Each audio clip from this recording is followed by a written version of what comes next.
केंद्रीय वित्त मंत्री निर्मला सीतारमण लोकसभा में आज नया इनकम टैक्स बिल पेश करेंगी। ये नया बिल इनकम टैक्स एक्ट 1961 की जगह लेगा। इससे पहले शुक्रवार को वित्त मंत्री ने बिल सदन में पेश किया था, मगर सदन की कार्रवाई एडजर्न होने के कारण उन्हें बिल वापस लेना पड़ा था।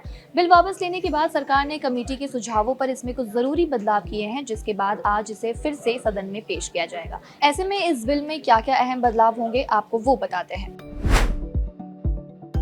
देश में सालों से इनकम टैक्स एक्ट 1961 के सभी प्रोविजंस को माना जा रहा है, लेकिन इसकी लैंग्वेज और प्रोविजंस की कॉम्प्लेक्सिटी के कारण नया इनकम टैक्स बिल लाया गया, ताकि आम आदमी को भी इसे समझने और पढ़ने में आसानी हो सके।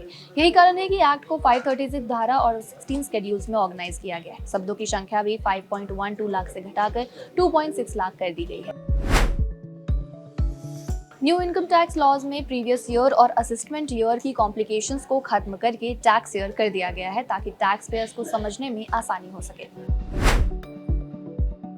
पुराने इनकम टैक्स एक्ट के अंडर अगर इनकम टैक्स रिटर्न तय समय के बाद दाखिल किया जाता था तो रिफंड नहीं मिलता था, लेकिन अब ITR देरी से फाइल करने के बाद पेनल्टी के भुगतान के साथ ही आप रिफंड के लिए क्लेम कर सकते हैं। इसके अलावा खाली मकान पर भी एस्टिमेटेड फेयर्स के आधार पर टैक्स लगाया जाता था, जिसे अब हटा दिया गया है।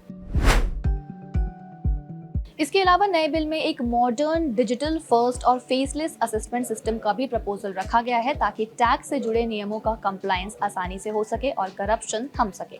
अब नए इनकम टैक्स कानून के अंडर क्रिप्टो करेंसी जैसी दूसरी डिजिटल संपत्तियों को वर्चुअल डिजिटल एसेट्स के अंदर रखा गया है। रिलीजियस और चैरिटेबल काम कर रहे ट्रस्ट को भुगतान पर पूरी तरीके से टैक्स छूट दी जाएगी। तो आज के लिए इतना ही। तमाम ऐसी खबरों से जुड़े रहने के लिए देखते रहिए चार्ट वन बिजनेस।